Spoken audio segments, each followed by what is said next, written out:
This is our 46th monthly Q&A session. So for those that are logging on, I sure do appreciate that. And I appreciate all the questions over the last almost coming up on 4 years now. So I do want to thank our sponsors, Lone Star Tracking and also Spot On Fence. I would ask that you help support those folks. That help support this program and also, bring this Q&A session to you each month. So if you have any follow-up questions, if you're one of the producers that made a post today and you have some follow-up questions, feel free to post those in the comments and I'll get to them. We've got quite a few folks that have questions pre-posted, and so I'm not sure if we'll make any additional new questions today or not, but I will try to answer those if you have them. So, good. Howdy, Sarah. Thanks for logging on. I know you got a question about the dogs. So with that, I'm going to go ahead and get started. Our first producer, Sarah Smith, she is a regular producer that asks lots of questions about Pi and Luna, and so she's got another one this month about Luna. But she wanted to know if there's any way to alleviate aversion to a specific person with one of your guard dogs. And so she says that her mom stays with her and has limited mobility.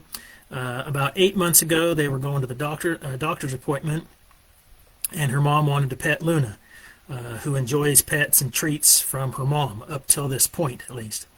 But she forgot to tell her mom that the electric netting was on, and somehow she managed to shock herself and Luna as she reached over the fence. So since then, Luna apparently will not even look at her mom, and anytime that her mom comes outside and Luna's in sight, she takes off and wanders down to the other side of the property so that her mom can't pet her. And she says, with her mom's limited mobility, she can't make it all the way down to where Luna normally hangs out, and she doesn't want to put her on a leash and drag her back up the hill to where her mom could pet her. And she wants to know if that would make things worse. And she says that she thought it was kind of funny at first, but her mom's heartbroken that Luna hates her now. Sarah, I hate to say it, but I had this exact same thing recently happen with one of our own male guard dogs at home. He was kind of excited to see me one day, and so I decided to go over to the gate and reach through the gate to give him a couple pets. And, as I did that, he stepped on the hot wire that's across the gate.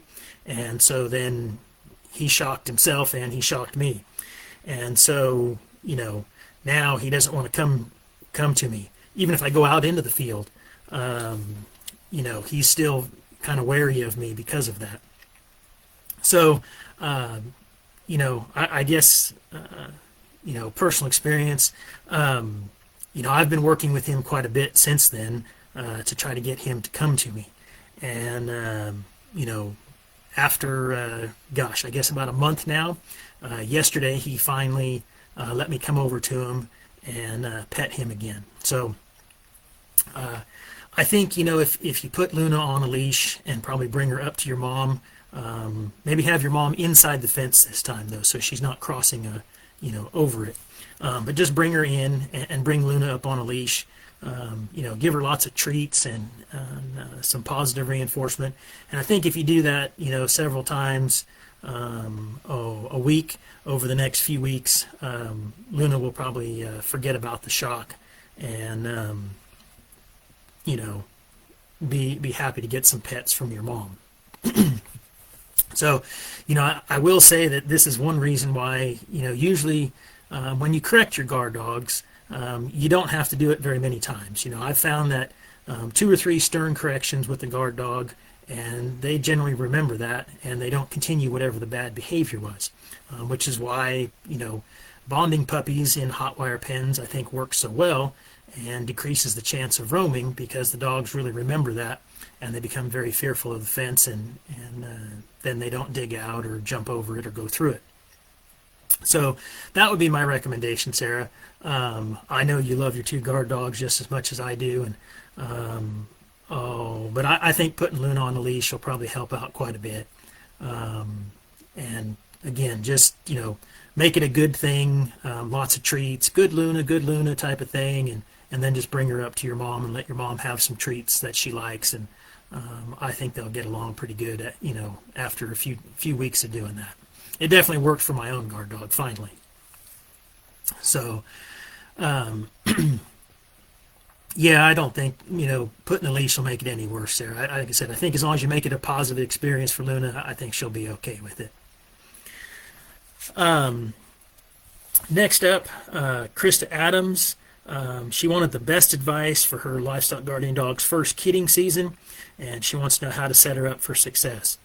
Well, thanks for reaching out, Krista. I don't think we've had you on the channel before, or on the Q&A, I guess I should say. Probably the biggest thing is lots of supervision for that first lambing or kidding season. Kind of depending on how old the dog is, whether it's an experienced dog that's new to you already, or if it's, an adolescent dog that's finally matured. Still, lots of, supervision is always good during that first lambing or kidding season. I wouldn't leave the dog out unsupervised, for very long. Sometimes it's real handy if you've got some of those cellular game cameras that, you can check on your phone real often. Or, they're fairly inexpensive anymore. You can get some security cameras, if you've got any type of Wi-Fi close to the pasture locations. You can set up some of those and, check on the dog pretty regularly. Those things make it kind of handy. I know not everybody has that. And sometimes, to do that type of thing, you might need to pen the dog and some ewes or nannies that are getting close to giving birth up in some close pens by the barn. But it does help to do that because you can definitely supervise the dog. And, anymore, for instance, if you had a spot-on collar on the dog and you saw him starting to chase, you wouldn't even have to go outside. You can just, stimulate him or vibrate him or tone him right from your phone. So there's a lot of technology that I think, if producers are willing to spend a little bit of money, it can save you some headache with your adolescent guard dogs. The big things, Krista, just watch out for any type of chasing that might start up with your guard dog. Any, chewed off ears or tails, would be a good indication that, she's having some adolescent issues if she's still that young. If you happen to find her eating one by some chance, unless you physically saw her, chase the kid down and grab it, kill it, and start eating it, you really do have to give them the benefit of the doubt. A lot of times, especially with the weather extremes that we've been having here lately, it's warm one day, then it's freezing at night, and then it's cold the next day, and then it's warm again. Things like that are really tough on newborn lambs or kids, and they can die from that, from being just in exposure really quickly. And a young guard dog is definitely going to go over and check that out and probably eat the lamb or the kid, or even an adult dog will do the same thing. And so just kind of monitor that. And if you find them 2 or 3 lambs or kids in a row eating it, well, then they might be killing, and then you need to deal with that as well. Now, that doesn't mean that it's still not going to turn out to be a good guardian dog for you, but you're not going to be able to leave them unsupervised. And so, you may have to put them in a pen with some rams or billies for 2 or 3 weeks to kind of, teach some more submissive behavior, and for them to just, leave those young lambs or kids alone. So hopefully that helps out, Krista. If you've got more questions, feel free to reach out. I'm happy to help you some more. The other thing, you can do, before I forget on that one, you can put a dangle stick or an e-collar on the dog, and if you see them chasing or chewing or something like that, those kind of things, kind of help to slow the dogs down. And then the e-collar, you can definitely tone them or stimulate them if you need to, if they're, grabbing somebody by the back leg or the ear or something. So let's see, Krista said she'll be close to a year old when the babies are born.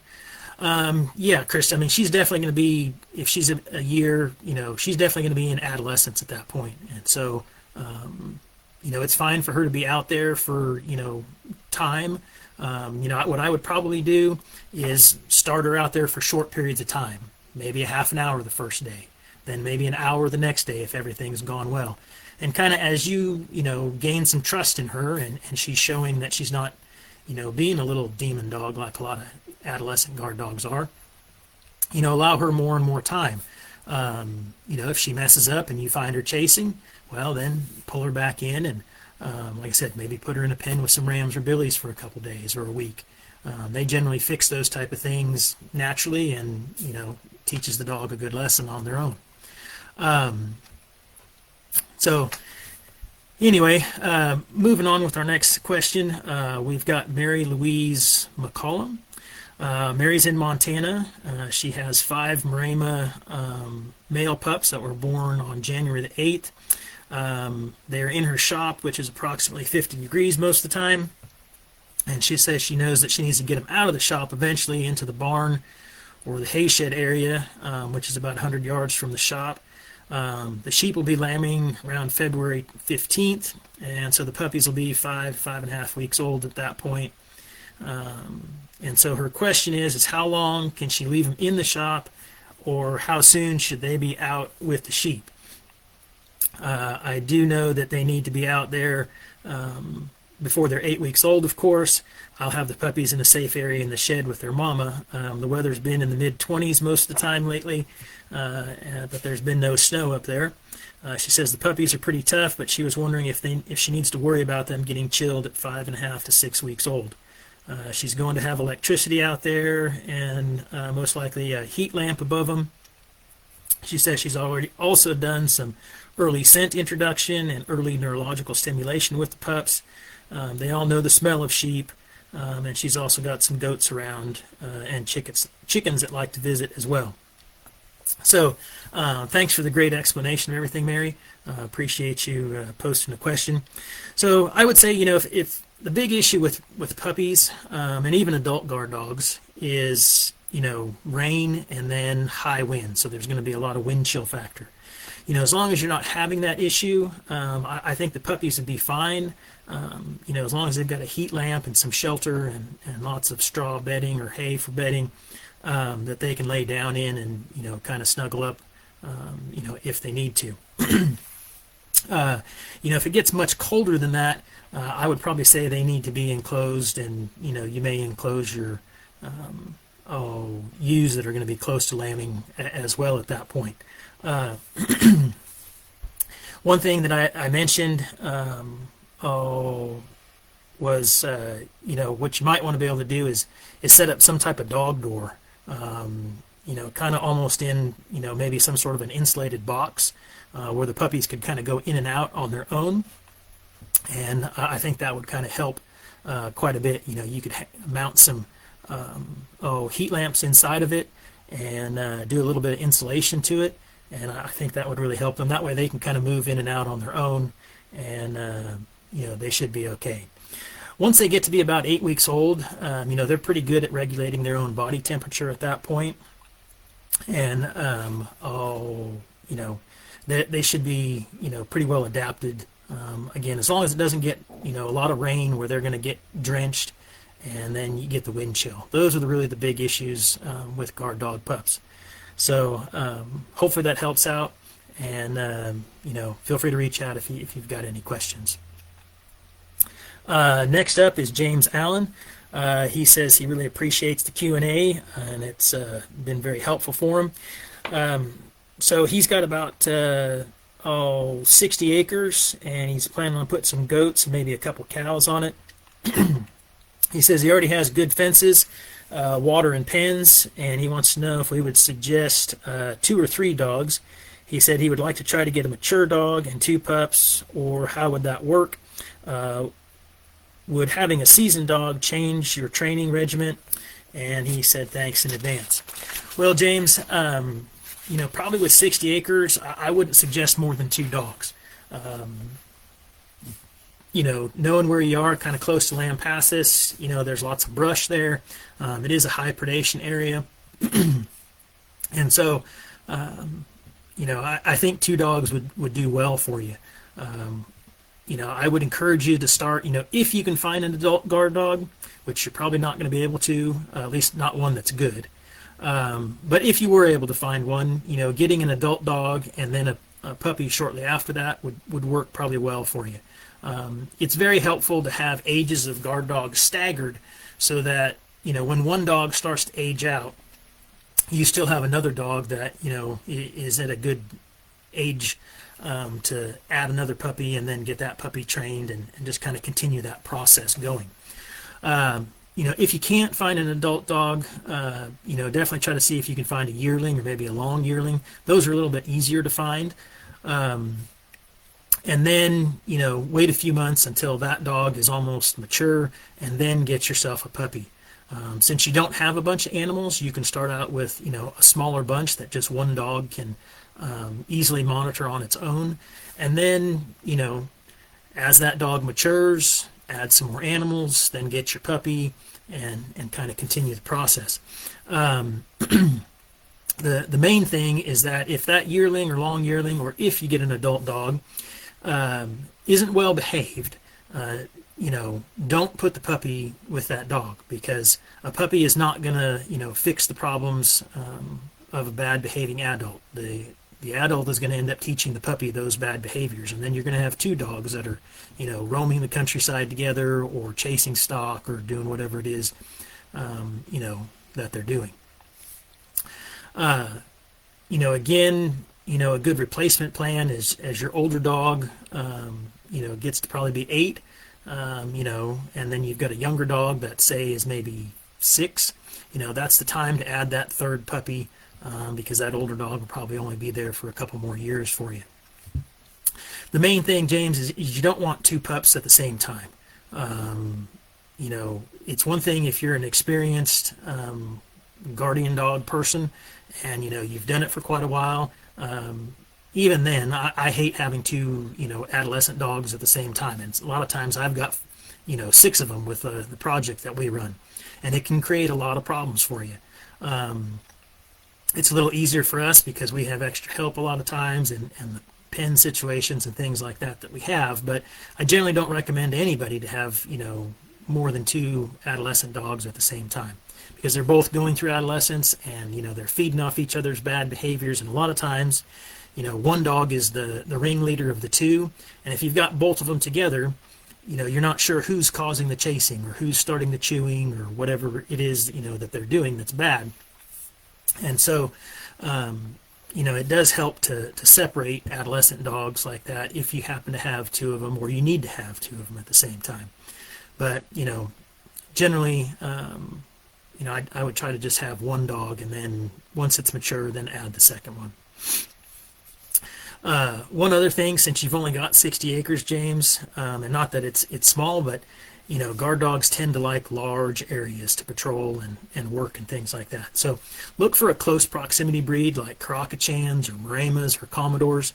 Those 3 all tend to be, it's not a guarantee, but those breeds have a tendency to stay close to their livestock. Since you've got 60 acres, I would stay away from breeds like Anatolian Shepherds or Great Pyrenees, because they tend to want, larger territories, and they tend to be perimeter dogs.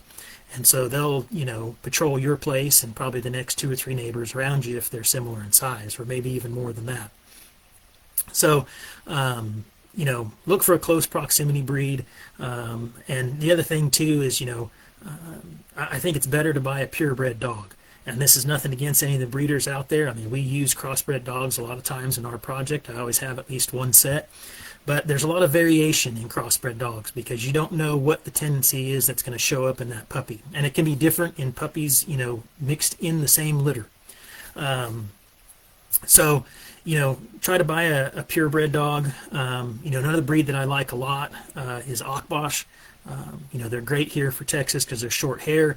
In our research, they tend to be a floater dog, so they'll be with the herd and they'll be out on the perimeter and they'll just kind of go back and forth. And so, what might be good for you, James, is if you have 2 dogs, or you're going to get 2 dogs, get a Maremma or a Crococan, for instance, for a close proximity dog, and then have an Akbosh. That'll kind of help cover the, all the territory that you have, and it'll give you kind of a good mix of the dogs. Okay, so Next up, we have Mary, and I'm probably going to mispronounce your last name, Mary Cabody. Uh, she says she hears a lot about training dogs, but no one mentions that the livestock also need to learn how to live with a livestock guardian dog. She says all her sheep and puppies are learning to live together. She has some lambs that want to headbutt her pup. Others want to sniff her, and she can lick their faces. Others give her a very wide berth. How do I proceed to help them all live together? Her pup's pen is in the center of the sheep so they can go around her and eat and drink and get in and out of the barn. She says she believes that they're all getting better at working together. Her pup's pen, her pup just turned 5 months old. She says, how do I proceed with her being out of the pen and with the sheep? Do I set up a chair and a long line and we hang out together? What other ideas? How long should I keep the sessions? And what behavior do I correct in the sheep? Well, Mary, I would say that, I guess kind of starting off for anybody else that's listening here and maybe he's going to get a dog or has one brand new, your puppy really should be out with livestock from day one. Especially since you've got a lot of lambs, that's perfect for a young, brand new guard dog puppy. They can learn a lot just by, being out and about. And, those lambs that are wanting to headbutt the puppy, that's a good thing. They will teach that puppy to be submissive.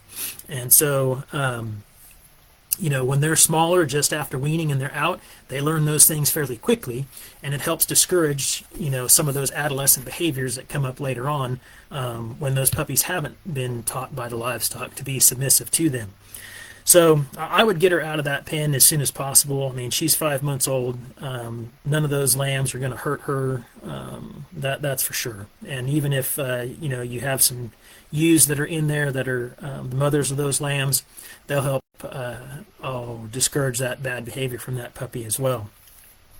As far as starting on the training, I would start with probably about an hour a day, and then kind of gradually increase that time over the next few weeks until she's out of that pen altogether. I wouldn't probably just open the pen and let her go free at this point, mainly just because she's probably got a lot of built up energy from being in that pen all the time, and so you're going to need to gradually work through that with her. She'll probably be really excited for the first 10 or 15 minutes that you let her out, and then she'll start to calm down, and then she won't be chasing the sheep and doing some of those things. And so, just start slowly and gradually increase that time, as quick as you can, but don't go from 1 hour today to, 10 hours tomorrow, and then she's out there all the time. But over a week, kind of progress it out, and that's what I would do as soon as you can. You do need to watch her kind of close. Like I said, she's probably going to have a lot of built-up energy.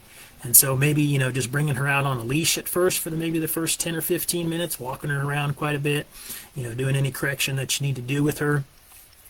And then just kind of let her off the leash and kind of keep an eye on her as you're doing some other chores around the property.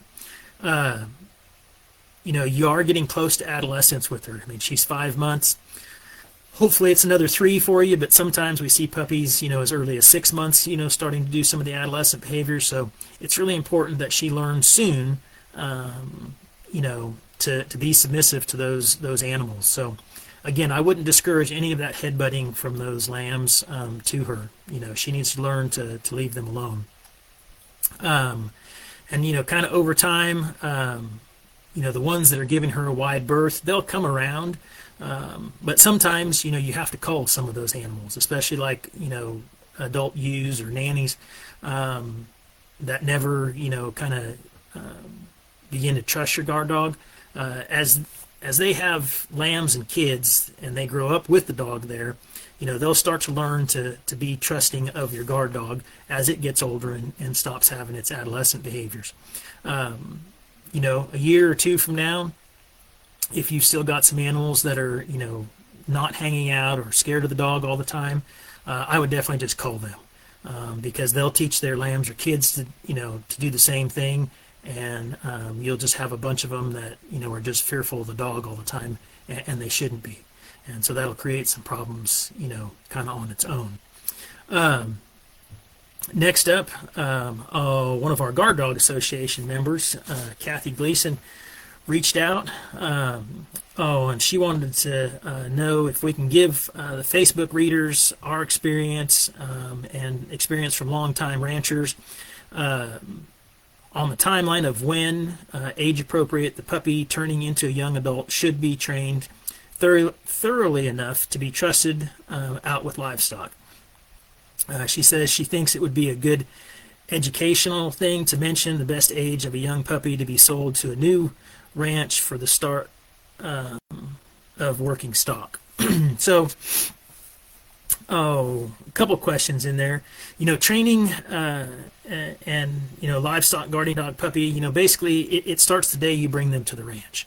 They need to be placed with livestock so that they can start bonding with your animals.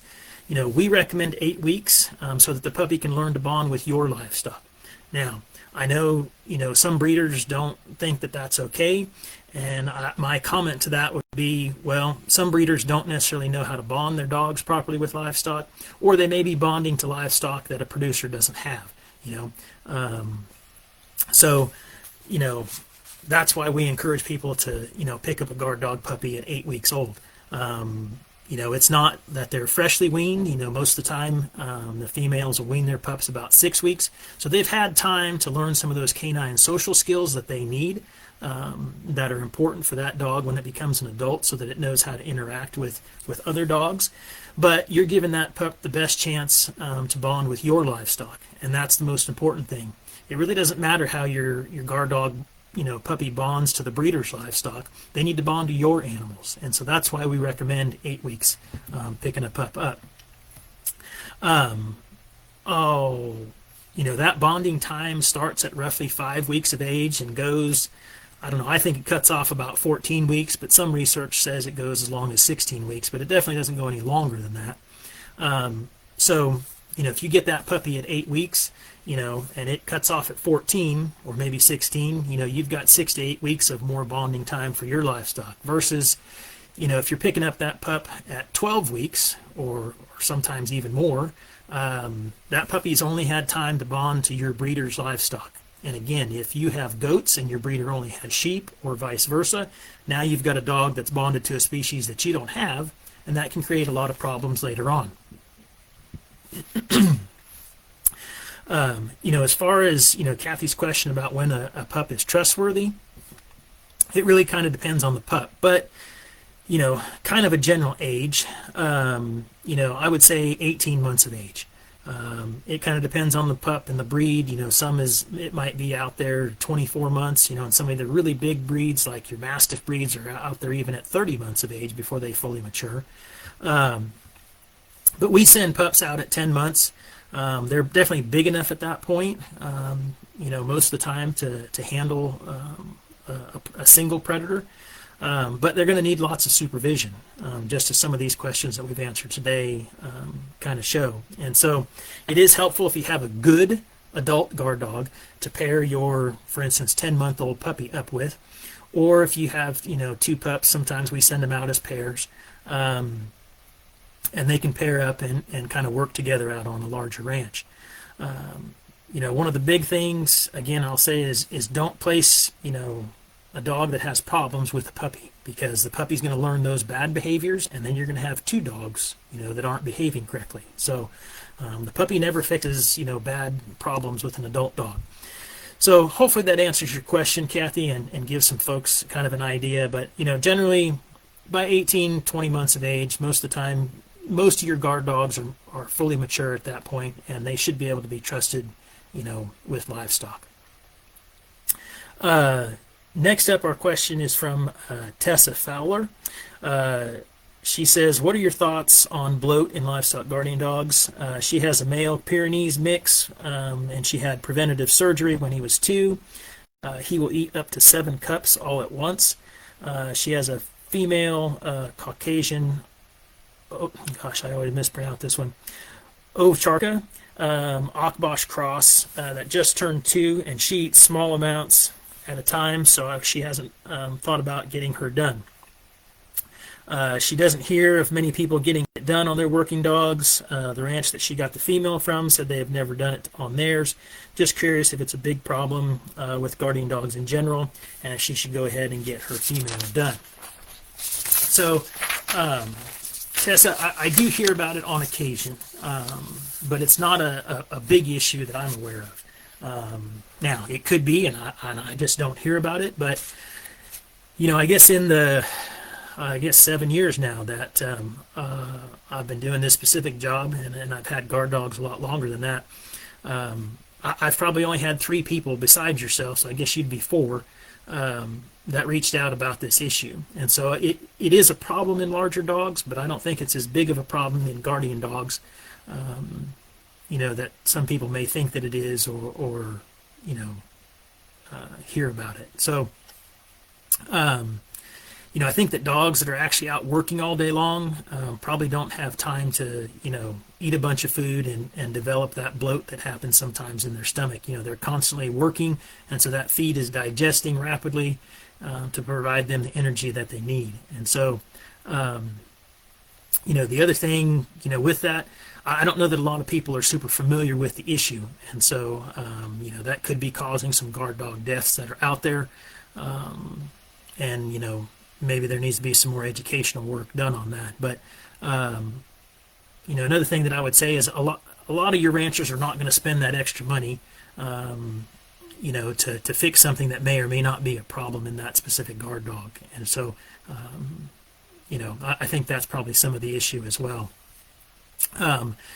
But, if you have a dog that has bloated, or you're worried about it, maybe the genetic line that you got the dog from had it done, then I would definitely go ahead and have the surgery done. Something else I would say is, do not breed that dog if you know that it's going to be a problem in that genetic line. Don't buy a puppy, if you're going to breed it that has that problem. Go to a different breeder, and so that tendency to bloat isn't, carried on in the genetics of that dog's line.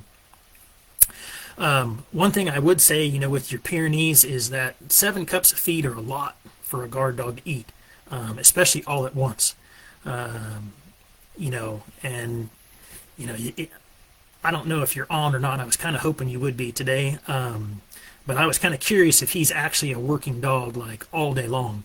I feed my own guard dogs 2 to 3 cups a day, and a lot of times, they're overweight with that. And so I cut them back, I kind of increase them to 3 during the, winter when it's a little bit colder and they need some more energy. And then they're kind of back down to 2, over the summer. 1, because they don't need as much energy, and 2, they're just not eating as much. Even dogs that are out working on a lot larger operation, like I'll say at our ranches that the center operates, those are large pastures for most of the time, anywhere from 400 to over 600 acres. And those dogs aren't eating more than 5 cups a day. And like I said, they're definitely out really working all the time. So, I would definitely probably not feed your guard dog as much as he's eating, because he could be overweight eating 7 cups of dog food a day. But if you're on, feel free to post some more. I definitely would be interested to hear about your dog some more. Next question, this is from Eva Eastman. She posted last month, for anybody that's logging on here who was also on last month, about her dog Buddy. He's 4 months old now, and she wants to say thanks for the advice that she got last month. He's doing a lot better, she says. No food aggression now, so that's good. Thank you for letting us know that, Eva. The issue now is that he's tackling her senior dog, who's about 10 pounds and almost 15 years old. She says that she's used an e-collar and he stops, but the next time he sees the senior dog, he pounces on her again, and sometimes it's playful, but a lot of times she says it seems like he's bullying the older dog. He'll also push her against the wall and use his body to kind of squeeze her. He'll lie down on her sometimes, and he's very persistent. He's also started chasing just one single chicken that she has. She says that he'll tackle her sometimes and tries to pluck out some feathers. The hen is very friendly to her, And we'll even let Eva pet her, but she thinks Buddy might be getting jealous. And again, this is the only chicken that he chases, and he kind of seems to single her out, and she wants to know how to stop the behavior. So, again, Eva, I'm glad to hear that the food aggression is gone. I would keep monitoring Buddy for that, however. A lot of times it will reoccur at some point when you're not really kind of, keeping tabs on him. So just kind of monitor him for that, into the future for a while. As far as Buddy and the pet dog sound, I think it kind of sounds like he's trying to assert his dominance over that older dog, especially because it's smaller and the age that it is. That dog probably isn't going to put up much of a fight, and it's kind of the natural progression of having another dog, in the mix, or having more than one dog, especially one that's younger. And I'm sure Buddy is way bigger at 4 months old than this dog is. But it is something that you need to monitor and prevent him from injuring the older dog as well. And so what I would probably do is put him in some sort of a timeout, either in a crate or in a kennel. And maybe start out with a half an hour the first time he does it, and then an hour the next time, and then maybe 2 hours. And I would definitely give him a good stern scolding, lots of no's, bad buddies, that type of thing, and toss him into the crate or kennel. And then again, I wouldn't leave any toys or anything like that in there for him. He needs to understand that's a punishment type of thing. And I think that'll, hopefully correct some of his bad behavior. You may also want to leave the e-collar on him, when he's going to interact with that dog, and have the controller on hand in case, something starts before you can kind of grab him. At least you can shock or stimulate him as you're trying to get over to him if he's got the dog down, and he's biting it or something like that. As far as the chicken goes, this is a pretty frequent thing with guard dogs. A lot of times they will single out specific animals, especially young dogs like Buddy, and they will kind of bully them or pick on them.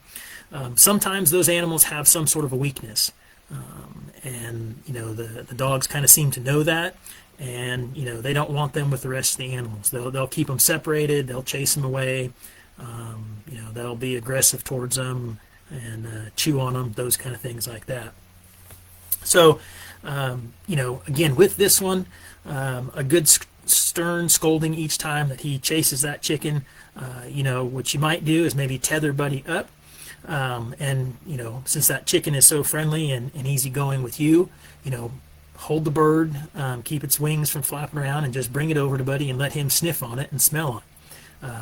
If he goes to try to grab it, or gets carried away with licking and he starts to bite and pull out a feather or something, you can scold him right then and there, real easy. And so poultry is probably one of the hardest things to keep a guard dog from killing, especially young pups and dogs through adolescence.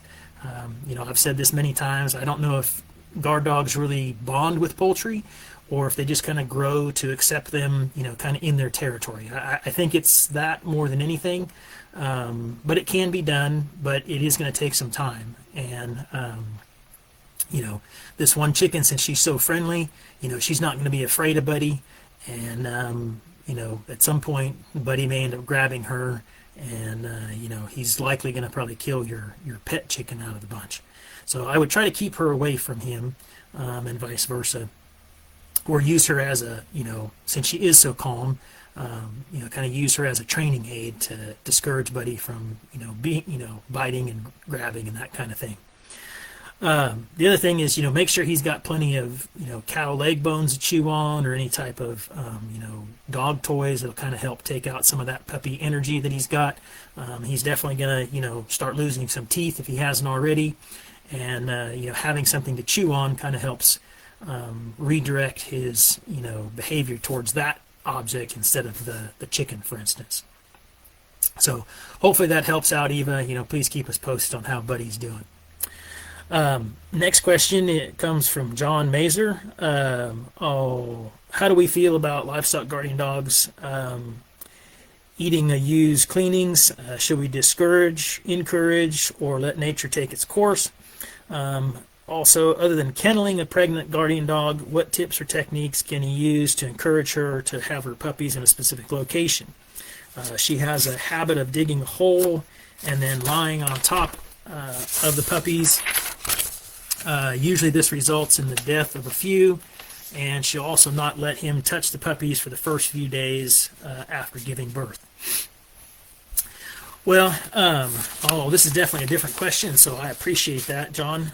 That's not one that, I think we've ever gotten before. And so, I guess as far as, the dogs cleaning up the afterbirth and that kind of thing, I would definitely just kind of let nature take its course. I don't know that I would encourage them or discourage them, but, it's definitely a behavior in guard dogs that I would say is encouraged because it, excuse me, it prevents, that afterbirth and stuff from bringing in scavengers and predators that, smell that on the wind. And so, I think it's something that's been, kind of encouraged in the dogs over time, and, they pretty much all do it at this point. And I think it's going to be hard to discourage anyway. The big thing is you just have to watch young adolescent dogs, especially, again, with the weather that we've been having. Hopefully all that real cold weather is gone, but on those, days that are like that, and a ewe or nanny is giving birth, a lot of times those lambs or kids are chilled. And so if they're not moving very much, especially a young guard dog pup, will assume it's dead and just start eating it, and they will actually kill that new lamb or kid. So just kind of watch that on a new dog. It sounds like you've got an older one here or several older dogs, and so you probably don't have to worry about that as much. As far as your, pregnant female, basically what we do at home here is, when we've got one of our females that are pregnant, we bring them into a bonding pen so that we can kind of keep an eye on them. And so, we kind of are keeping an eye on them after, we know that they've tied. We're looking out, 60, 65 days-ish. And so as we're getting close to that time, that you're going to start seeing them bag up, just like you do with a, a cow or a lamb or a goat. That female is going to start, especially if she's had pups before, you'll definitely see her teeth starting to hang down and starting to bag up. And you can kind of see as they progress from the back towards the front. Once those couple front teats are starting to get full, we bring our female in, like I said, into a bonding pen, and then we really start watching them, every day. And if we see them starting to make a nest somewhere in the bonding pen or inside one of the shelters, we know that whelping is probably very close, especially if you've got kind of the timeline idea as well. And so then what we do is we remove them out of the bonding pen and we put them into a secure area where they can whelp, and that's temperature controlled. And so that gives, one, you can definitely, see what's happening and going on in case there's some sort of a, if a puppy's breech or something like that. And it gives them the best chance of surviving. You can kind of be there making sure the area is warm or not too cold. Because those puppies definitely can't regulate their body temperature, and either extreme cold or extreme heat, and you can lose an entire litter sometimes. So that would be my recommendation to you. Bring her into a bonding pen once she starts to bag up some, keep an eye on her, and then put her into a more secure area, in a barn or some area that you can kind of designate as a good whelping area that can be clean and sanitized all the time, where you can put some fresh bedding and make sure she's got plenty of food and water. And it's somewhat temperature controlled for those puppies. So those are all the questions that we have today. Let me see if there's anything in the comments here.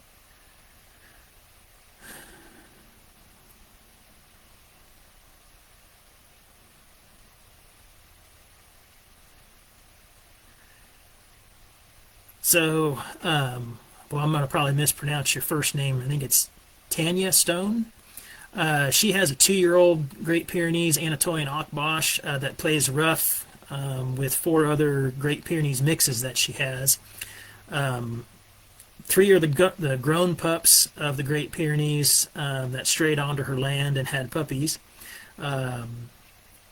what can she do to integrate her back into the pack? She has her separate for a year now.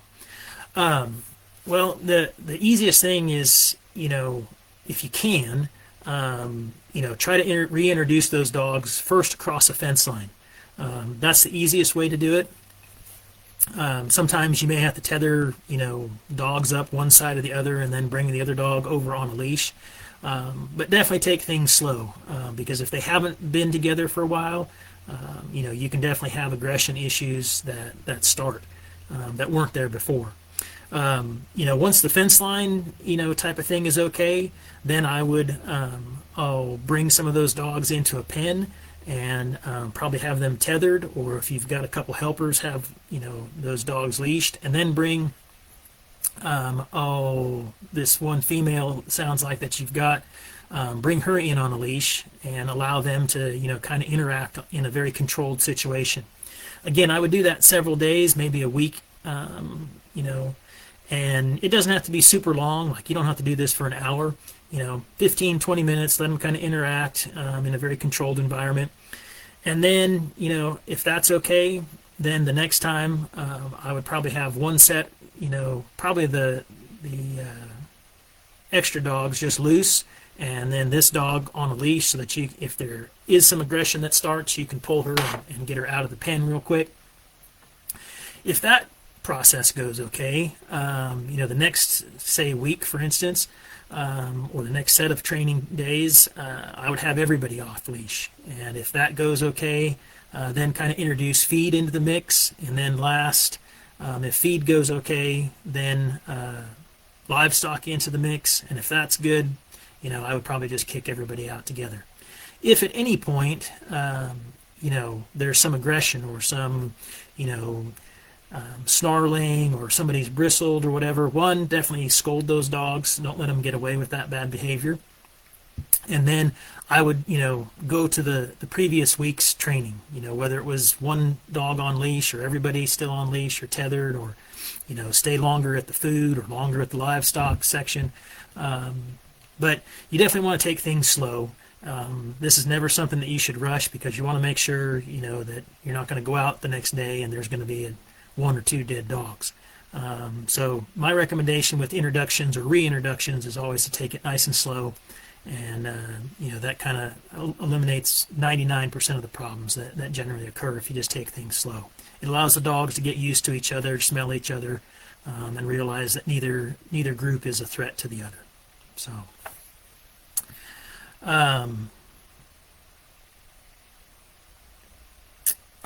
Sarah Smith wanted to know if I can recommend some good, cheap Wi-Fi cameras if needed. She has 10 around where the goats and poultry are. They work on solar powered, and they won't break the bank. Sure, Sarah, if you've got a recommendation, feel free to post that here in the comments. I know there's a lot of them out there, and sometimes they're cheap and they're really good, and sometimes they're really expensive and they're not so good. So if you've got some that work, yeah, boy, that would be great. I'm sure some other folks would appreciate you posting that. Yes, and Jam Lee even asked for you to post as well, and so Jam Lee is one of our longtime followers as well. So thanks for logging on today, Jam Lee. Let's see. Dawn Wilson, she has 2 Great Pyrenees, one male, one female. They're both a year. When are they ready to be left alone in the field with the sheep and goats? Well, Dawn, kind of as I said earlier, it kind of depends on the dog.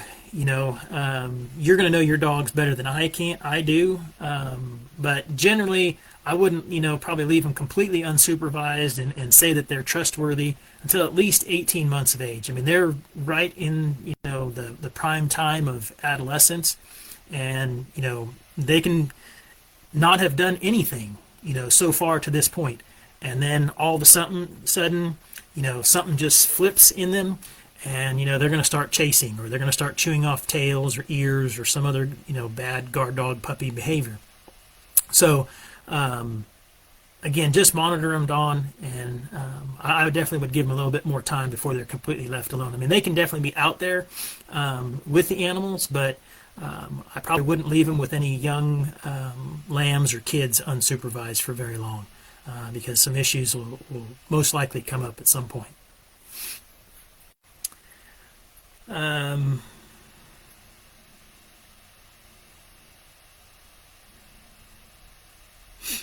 Oh, well, thank you for that donation offer, Sarah. I'm not sure if we'll ever get to a poultry project or not. We don't really have facilities to keep the birds, kind of secure or anything from, getting out of the pens or anything like that. But it's a possibility at some point. I've got probably enough just regular sheep and goat guard dog research to do for many years, and it seems like now I'm taking over cattle as well. So you never know. We may start a poultry project at some point, but I appreciate the offer to donate some animals for it. Well, we are definitely way over our time, Matt. Boy, we're almost at an hour today. So I want to go ahead and wrap this up. Thanks, everybody, for logging on. I sure do appreciate it, and thank you for some of the new questions that we haven't had in the past. If you have anything, follow up. If you weren't able to log on and you posted some questions, feel free to reach out to me. This will get posted onto the YouTube channel in the next day or so.